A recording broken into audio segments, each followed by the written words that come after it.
few weeks ago, the infamous G-Rabs, aka Conejo, sent me a message on Instagram whereby he addressed a few points buzzing on social media. His homeboy Prime went on American Cholo podcast and made a bold claim as well, claiming that Chicano Rap is dead. Now, before I throw my 2 cents in and share my prerogative, hágame el favor, porfas, to follow and subscribe to the channel, like, comment, and share. Help me beat the algorithm if you want more content. Alright, ahí les va. Today, I'm going to partially address some of what Conejo said, the self-coronation by King Lil G, the claim that Conejo's homie Prime made, the crucifixion of Chicano Rap on social media. Alright, so Conejo says he didn't know of the word Chicano until 1994 or 95, when he was already in his late teens. Me growing up on the west side, we never fucking used that word, Chicano. I never even heard that word. I never heard none of the OG, los veteranos and harpies. Never used that word, never. La neta, I don't think I heard that word till I was like 19. I'm talking about 94, 95. Let's start with this question. What is a Chicano? It's deeper than the basic dictionary definition, but to you, the listener, I will give you the privilege of hearing it be defined by Joni, an activist from Barrio Logan in San Diego. For many years, Chicano was seen as a negative, it had a negative connotation. And it wasn't until the 60s, the term Chicano, it became a political term, a conscious term. Someone famous, his name was Ruben Salazar, who got killed in the Chicano moratorium. He says that a Chicano is someone who doesn't have an Anglo image of himself. So you're closer to your roots, like your Mexican roots, right? Now, I'll one-up that and expand on this because I think it's relevant, especially in today's atmosphere. Not only is a Chicano a Mexican-American who has a non-Anglo image of himself, but a non-black one as well. For whatever reason, social media and hip-hop have been eroding the pride and self-determination of our community. Hip-hop especially has compromised our identity in the last decade, maybe two, making our culture and identity the subject of ridicule for the sake of likes on social media. I'll expand on this shortly. Anyway, back to Conejo and the subject at hand. Shout out to him, by the way. His private message prompted me to make this rant. So point number 2 I want to make about the word and the genre's place in hip-hop or West Coast rap in general. You know, basically, so here I come along doing my music shit. And when I came along, esa palabra ni existía. None of that shit existed. To clarify, this word had already been floating around in rap music. I mean, Kid Frost mentioned it on La Raza, and so did Aztec Tribe on Diego Town, and that was as early as 1991.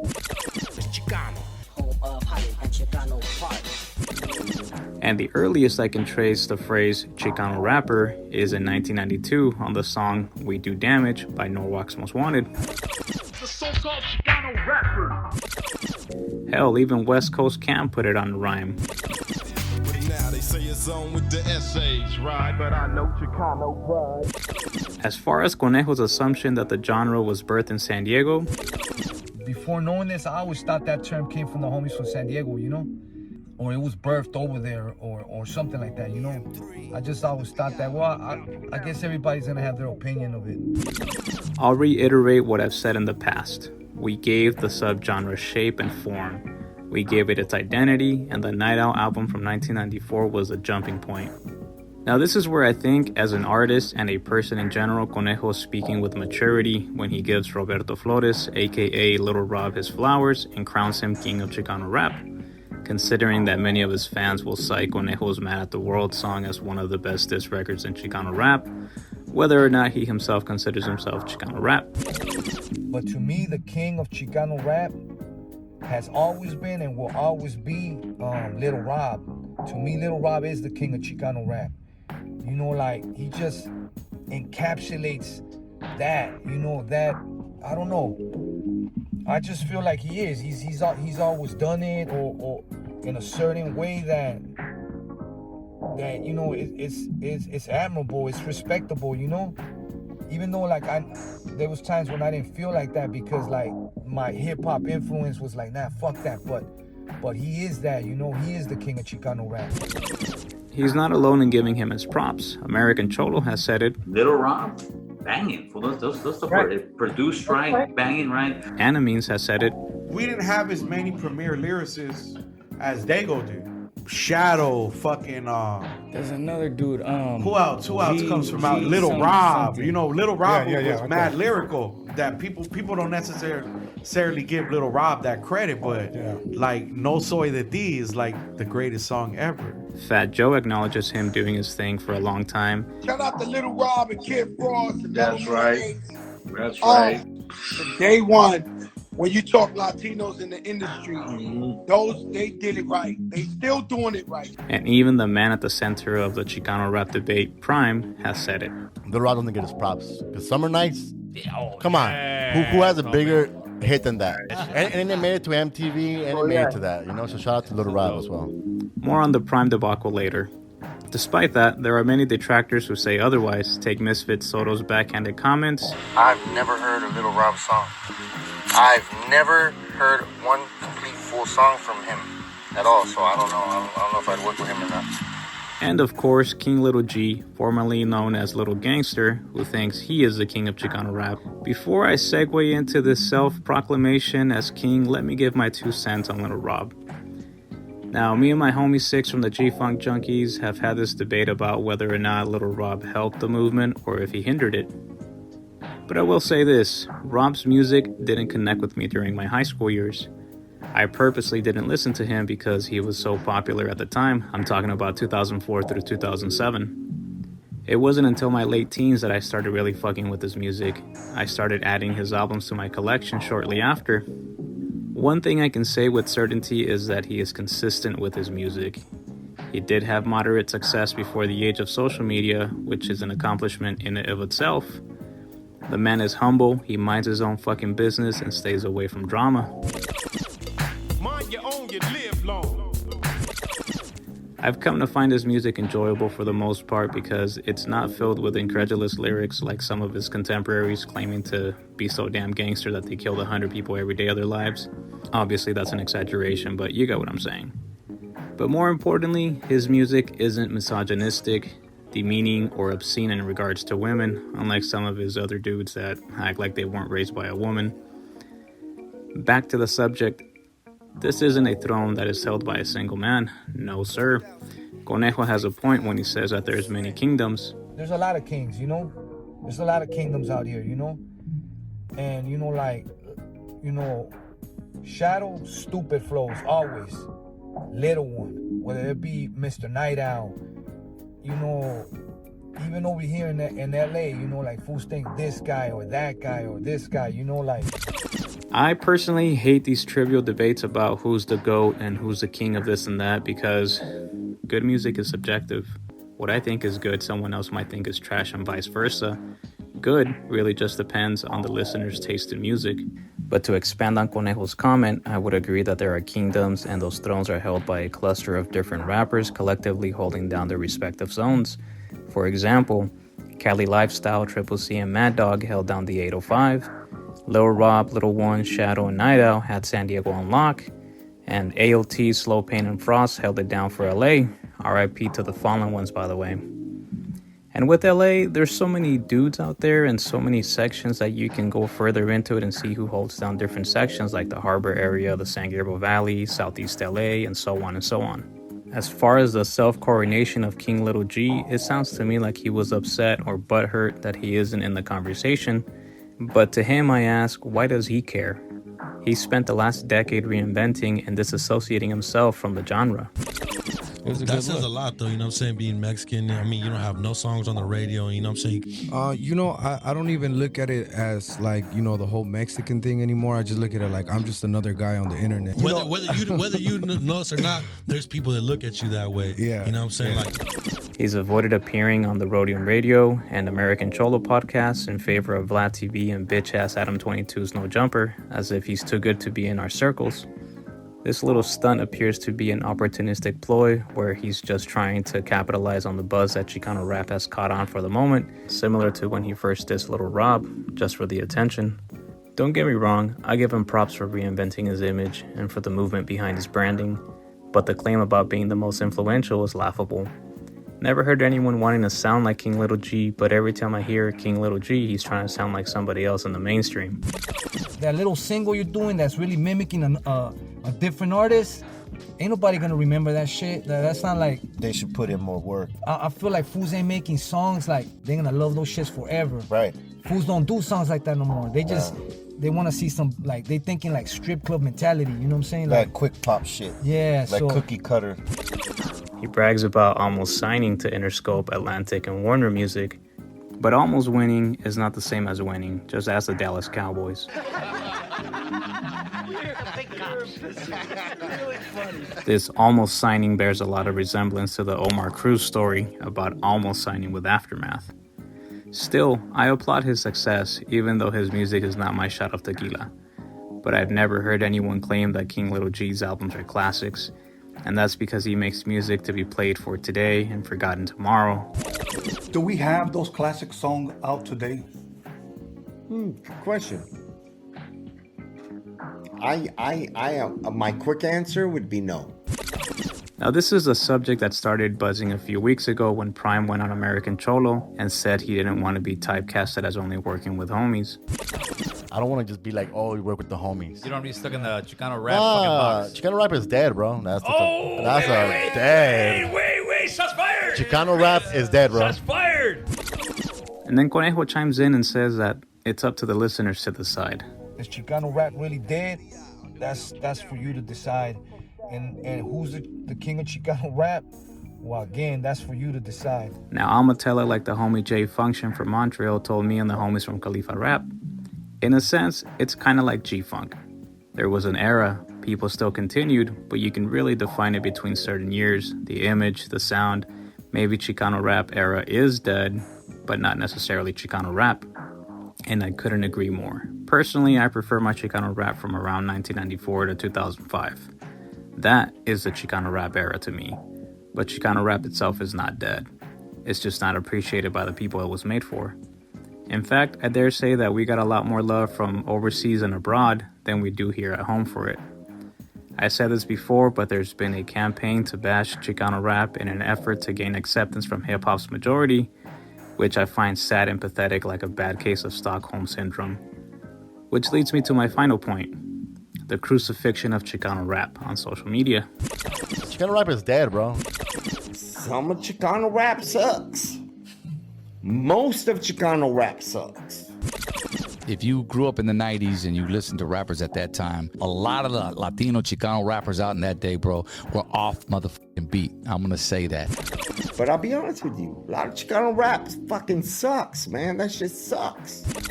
Everyone has been trying to avoid the Chicano Rap label like the fucking plague these days. G-Rabs says something crucial, and it's surprising to me that people don't fucking see the irony of this conundrum. He was too hip-hop for Chicano Rap and too banged out for hip-hop. For Chicano Rap, I've always been too hip-hop. For hip-hop, they look at me like, oh, that fool's too banged out. That fool's Chicano Rap. Like, I've always had my own place in this shit, you know, which is not here and it's not there. It's like right here, you know? So, I've always had like mixed feelings about it. He even alludes to the age-old saying among Chicanos que no somos ni de aquí ni de allá. This has always been a conflict of identity in the Chicano culture. We're ashamed for being too Mexican for America and too American for Mexicans in the motherland. This led to many decades of Mexican Americans refusing to identify as Chicano or Mexican in the attempt to assimilate into white society. Y ni así ven las pinches semejanzas, the motherfucking parallels of then and now. You fools are fucking killing me. You'd think que les caería el pinche 20 by now, but no, you got motherfuckers that are denying Chicano identity to get acceptance from blacks in hip-hop. We've come a full 180 from wanting to fit in with the whites to wanting to fit in right with the blacks by compromising our culture and identity. Hey, yo, what the fuck? It's fucking weird. Even Prime gauges success based on whether or not black people will play the music, as if they're the only audience in the world. Black people support Summer Night. They do have bump that. Yeah, in the hood, they were bumping Summer Night. That's my summer special. Instead of what's the name, Will Smith, I bump straight up. Well, here's my question to every rapper or producer of Mexican descent that shies away from Chicano rap. What % of your fan base is black? what percentage of your revenue comes from black audiences? I won't hold my breath waiting for the answer. I can guess with some degree of accuracy and say it's less than 2%. No matter how hard you try to clown on Chicano rap, the hip-hop purists won't give you the pass that you so desperately crave. Here's what they think about you. Here's what they think about you. Otherwise, you'd be in the hip-hop award ceremonies and the Super Bowl halftime performances. Imagine me at the MTV Award. Imagine me at the MTV Award. Or getting that collaboration deal with Nike or Adidas, but you're not. Am I wrong? Now, Big CON hit the nail on the head with this next point, and it's something I've been saying for years. So, is it dead? Possibly. Who's to blame? We can't point the finger, fue este way, but the fools that ruined it know who the fuck they are, you know? With their fucking trash-ass music, you know? But all these like fucking whack-ass rappers started coming in and like not really no skills, but little by little they fucked off the game. And now la neta, I feel like homies are embarrassed of that title.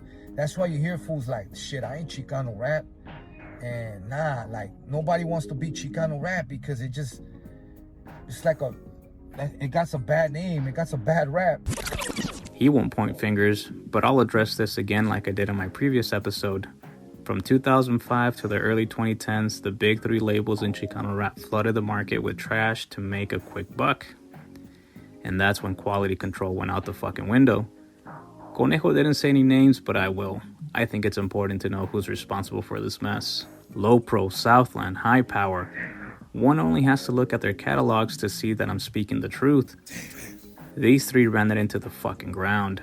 These three are responsible for making it a joke. These three are the reason why homies are embarrassed by the label Chicano Rap and are ashamed to be associated with it. Everything from the terrible album covers, their image, and their lack of talent on the mic made it an object of ridicule. But somebody was buying it, and if you were buying it, then you contributed to its downfall.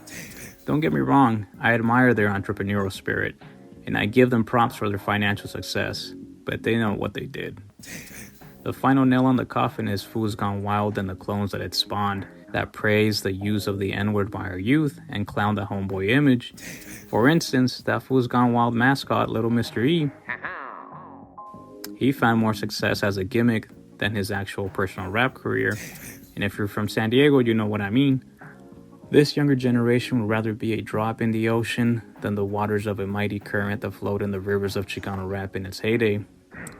The Vato from Marvelous Inc. said it well. Kids today, it is so easy to say the N-word, the N-I-G-G-A. Right. Okay. Why do you think it's so easy for Raza today to say the N-word and think that it's okay or cool? The influence and idolization of another person. You got hip hop, and I hate to say hip hop, yes, you know, or rap, because we grew up with the same thing. We didn't use those words.